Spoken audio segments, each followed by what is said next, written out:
culinary legend. Her mother is Padma Shri Tarla Dalal, and ma'am has carried forward the legacy, spicing it up with her own unique style, with a touch of fusion and a dash of health and climate consciousness. She is redefining the culinary game. So, growing up in the kitchen of her own iconic mother, she absorbed the secrets of creating delightful vegetarian delicacies. Now, as a cookbook author with 3 books, ma'am shares her experience for creating new recipes, making cooking an exciting adventure for a new generation of food enthusiasts. So, Ms. Tarla Dalal, thank you so much for coming.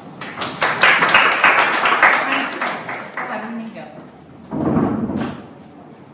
Okay, ma'am, before we begin formally with the questions, we just wanted to show you a quick video about the organization and then.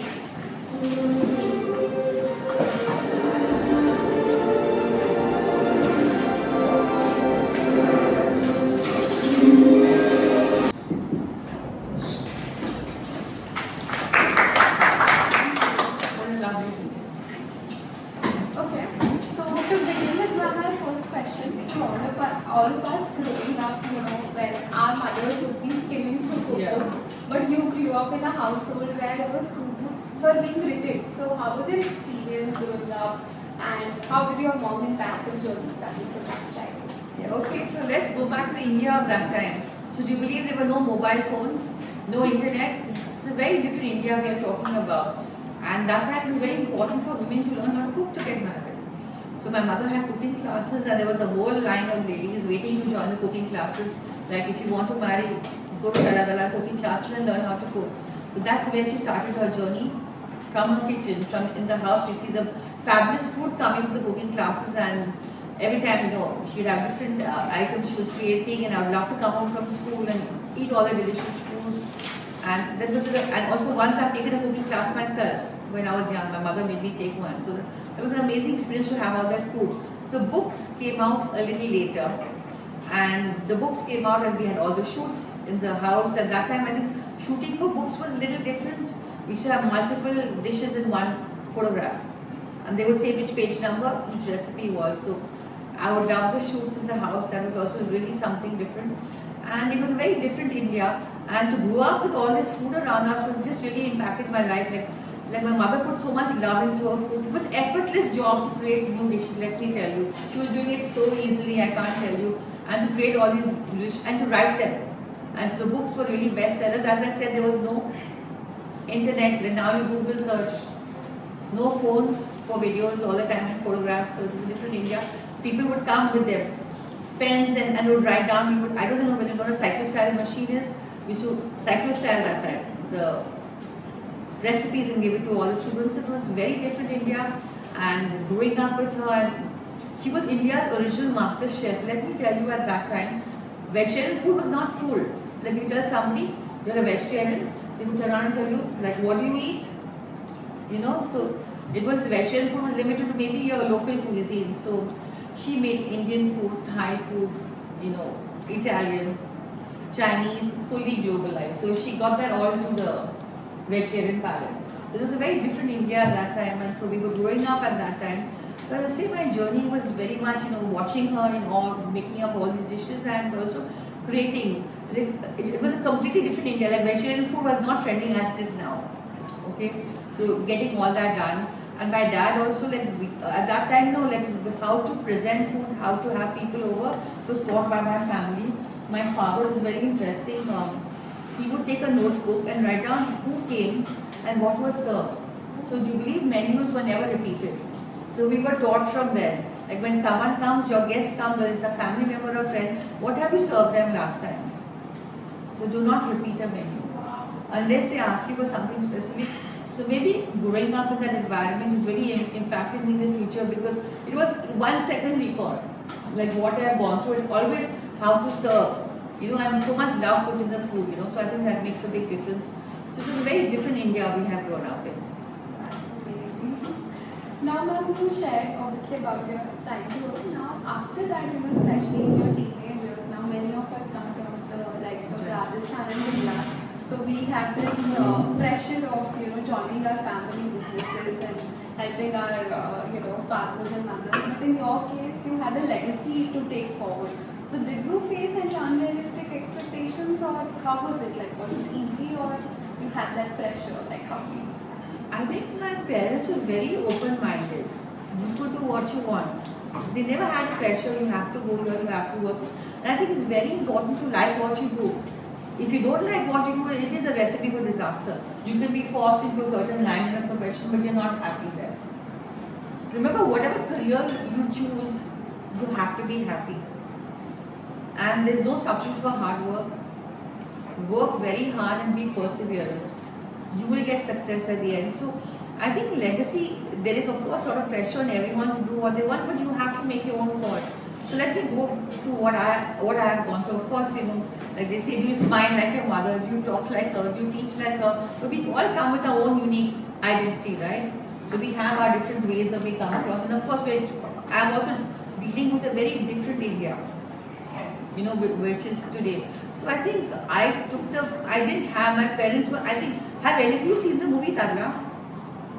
Tarla? The movie Tarla. So there was a biography on my mother, movie Tarla, released on Z5, I think last year. Yeah, when you see it, so it just shows the amazing story of how she succeeded at that time. So my parents were very, they were well ahead of their times, both my mother and their father. If you see the way of thinking they had. So I never had any pressure, and so when I was younger, I was, though of course I was looking at my mom and food was always there in the line. I was always very good with numbers, so I joined my family business.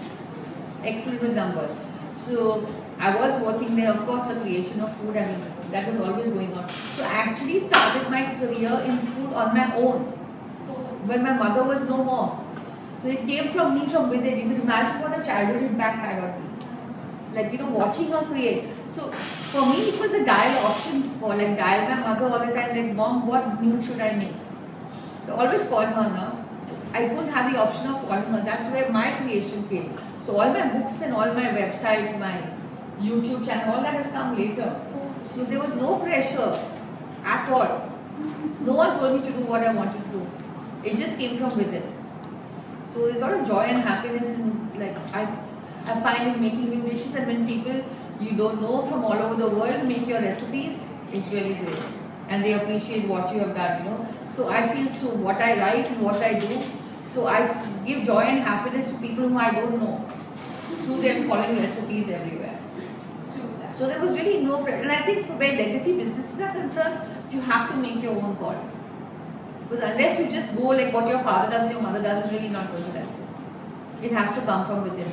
And you have to come with, the world's burden shouldn't come on your shoulder, like just now I'm Tarla Dalal's daughter, making my name in cooking, right? So I feel that I have made my own space, because I'm dealing with a different India, and there's what my mother did so many years back and what there is today, it's a very different India today. So I don't think there's so much pressure.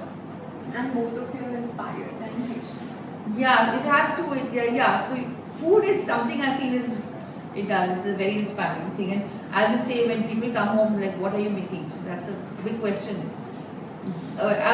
People ask, Jammanu, Gharmasu Navuche. In Gujarati they say that. Anybody Gujarati here? So what do you all eat? Tell me, what do you all normally, what is your staple food? Dal, roti and normal roti, rice and everything. Then varieties also. As you have been making, I saw your Instagram, you are making that sing and that soups and everything. Also apart from it, you are making that garden, what is in my garden and everything. You saw that? Yeah. I love cooking. You love cooking? Yeah. That's so nice to hear that. So it is I feel that you have to invent and make something, because everybody now, globalization of food is there. I'm sure if you go to Gujarat also, you'll get Chinese dosa. Yes.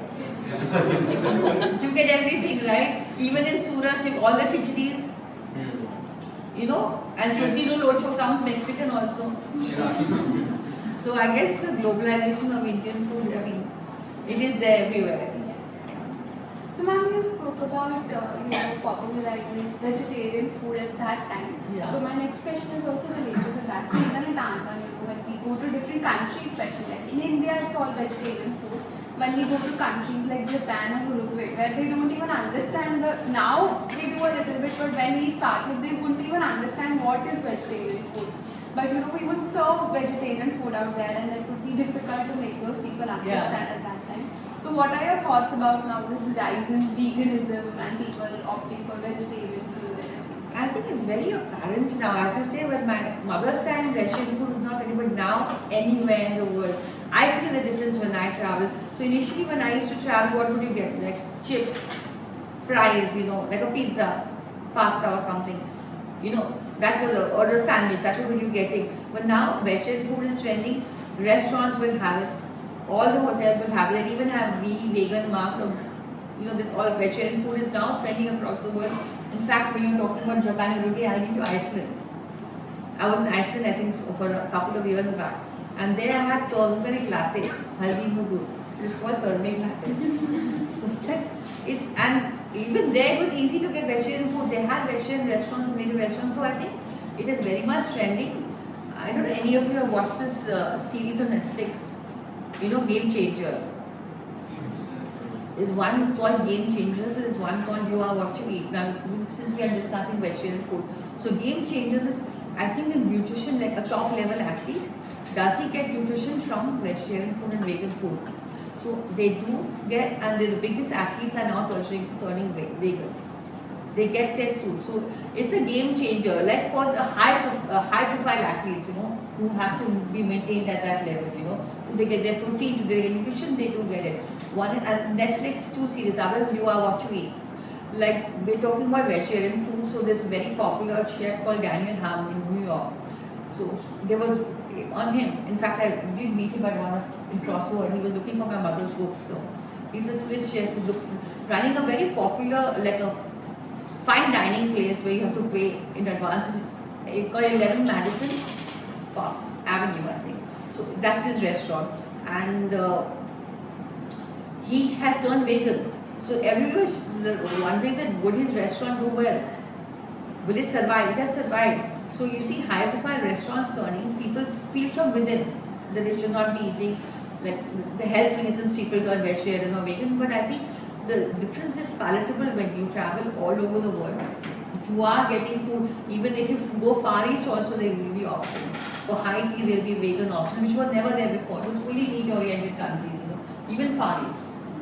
They, like I was saying, Iceland, Far East, remote. Of course Europe and US you would get it, but other places like you're saying, you get, and definitely, and even in Peru, all these places you get fantastic vegetarian food, and it is a combination of food. So I think there's definitely change towards vegetarianism, and people feel it is a healthier option, it's a healthier way of life.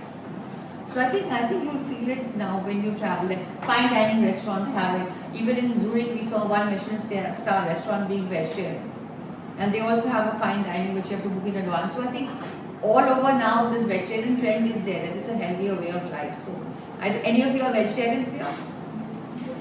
My God, are you? Yeah. Well, I didn't know we had so many vegetarians here today. That's amazing. So, how do you feel about eating vegetarian food?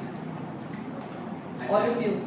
At times it feels like a challenge when you're traveling internationally. Yeah. So, like some places have those options. Like earlier this year we were in UK. Yeah. And there you have more of potatoes and everyone who can serve you the authentic Indian food. But also there are places like Thailand or something where it's a little difficult.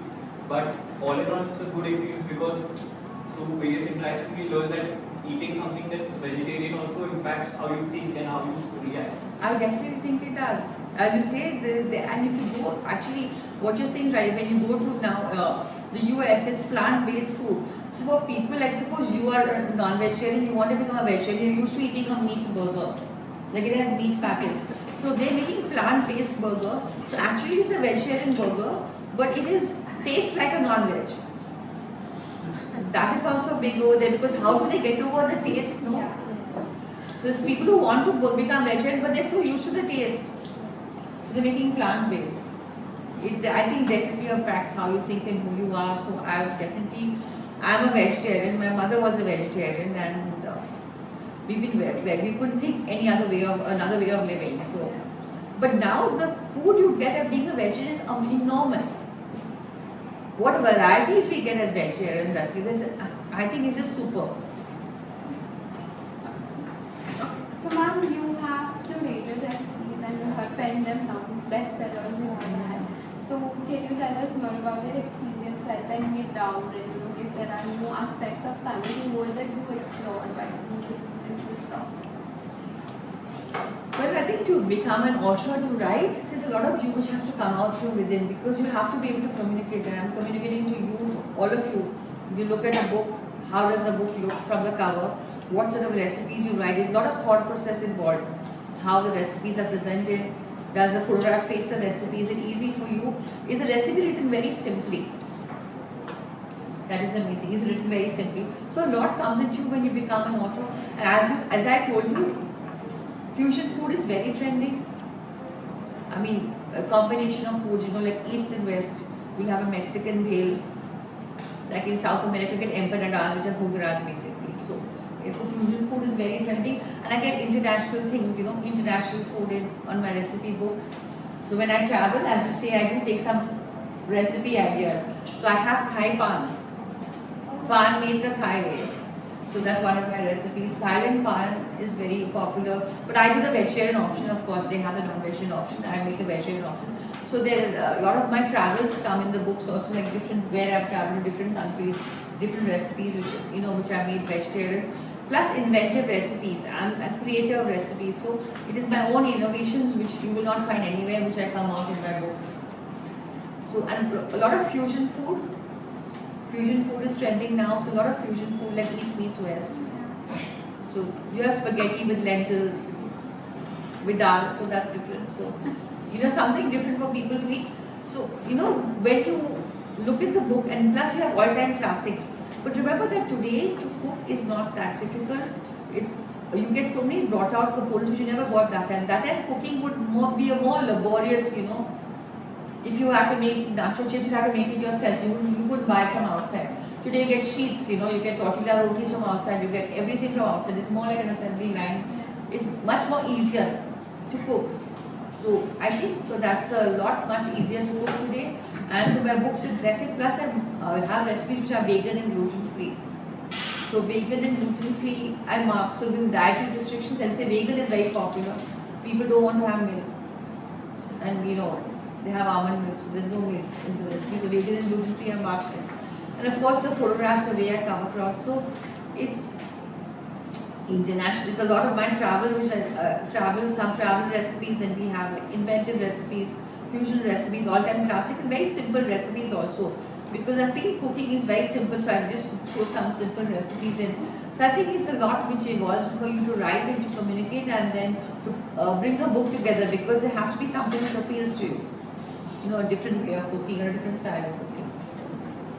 So you spoke about your travel abroad as well. So now when we go outside and when we say India, the first thing that comes to majority of people's mind is the Indian food. So what as per you is the perception about Indian food apart from the naan, bread and butter chicken? Well, I think that's more, if you say Punjabi style, when you talk about naan and dals and paneer and a samosa, I think that would be trending. In fact, in UK, the most eaten food outside is Indian food. I think it's more popular than their food. Indian food is so popular there. So, but I think India is the only cuisine which has so many masalas. The spices are very unique in India. So we are a diverse country. We have so many different cuisines. You have Gujarati food, you have Punjabi, you have Maharashtrian. You have very different food from all over. So I think there are different cuisines in India, and I think that it does get reflected.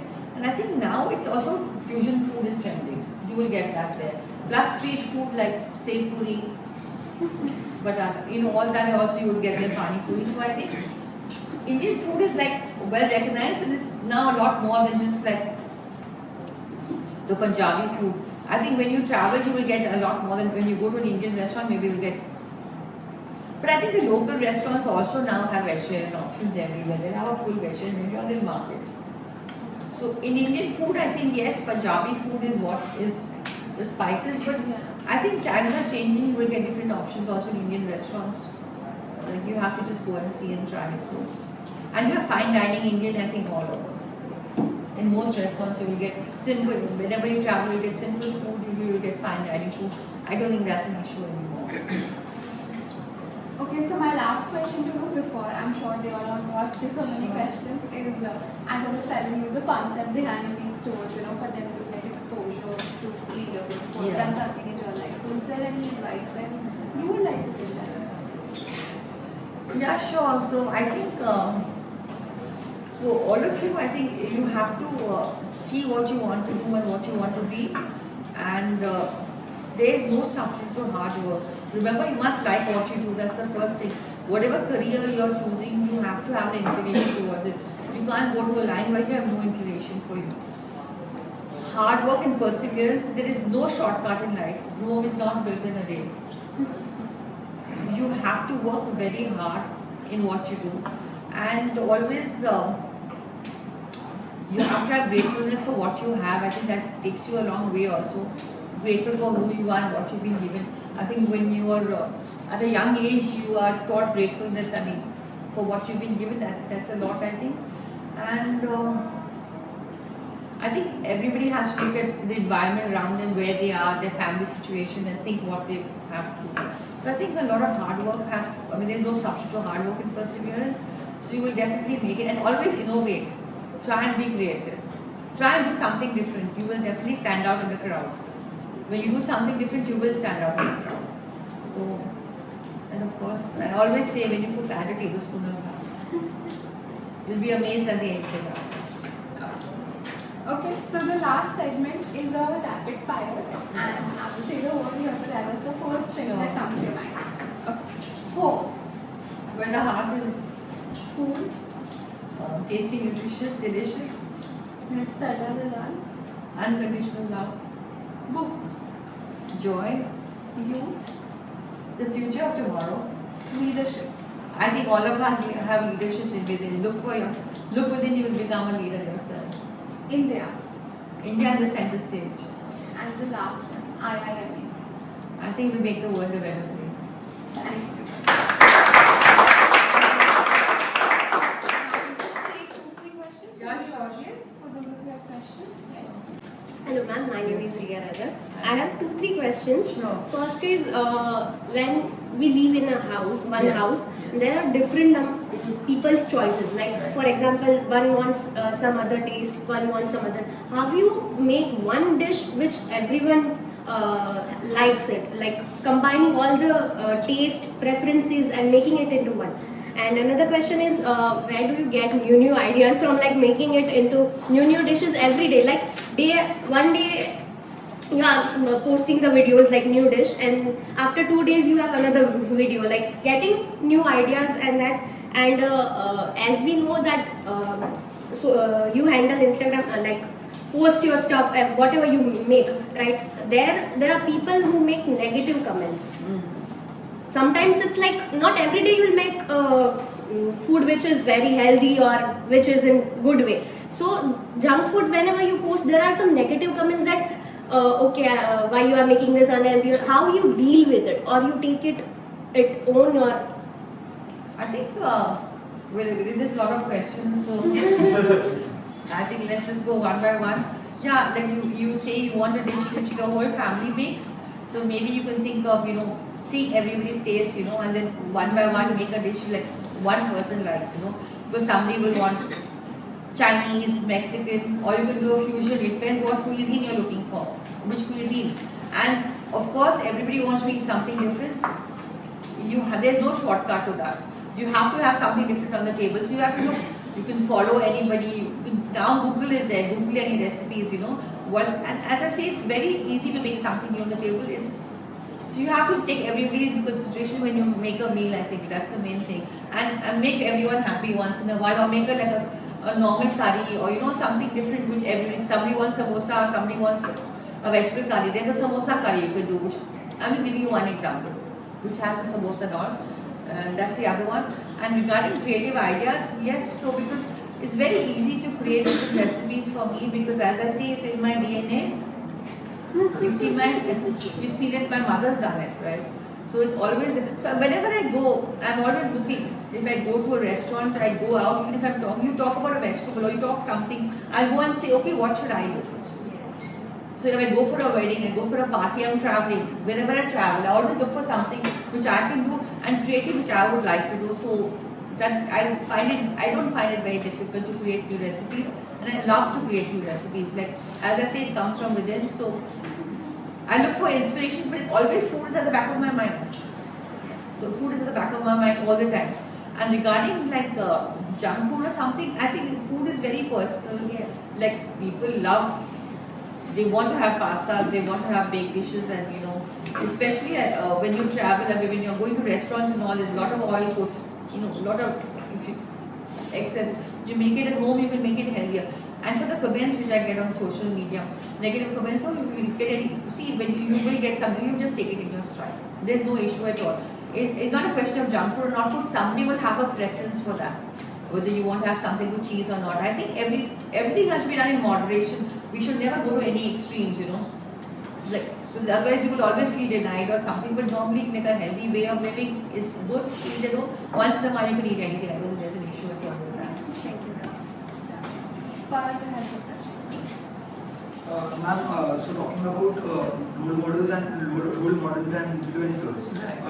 Ma'am, as we look to the cooking field, today many of us who look up to the cooking field, we look up to you as an role model and influencer. Right. In your times, whom did you see as a role model, and what would be the lesson that you would like us to implement in our journey further in this field? So, my role model is my mother. I think there's no two questions about that. I see her as a role model, and see, for her to succeed at that time, it was not very easy. It was a very different India. She is so humble. Humility is amazing. I should have told all you have to be human. Whatever you've achieved in life, you have to be very humble. She was very humble. She's very accessible, and she could connect to people. In a way, she laughed like something like a giggle. I like the way she smiles, I like the way she giggles, I like the way she talks. She had something in her, which she could able to communicate, whether it was a written word and whatever it was. So I think my role model was my mother. She was very creative. She put a lot of love into her food. She was very humble, and she, as you say, it's very easy to go out and eat something, but nobody can come back and create something better. Okay, so she could come back and do it, and create and write it so you can make it. So that's what she could do. So I think in being a role model, I think that's a humility is one of the biggest, which people have to be very humble to succeed. Number one, when you succeed to that level, you have to be able to communicate. You have to be very precise. When you write, your instructions have to be very precise. So I think where she had it all in her, and as I feel that she was there making the full Indian, Italian, Mexican, Chinese, Thai all available to India. So for me, my mother's my role model.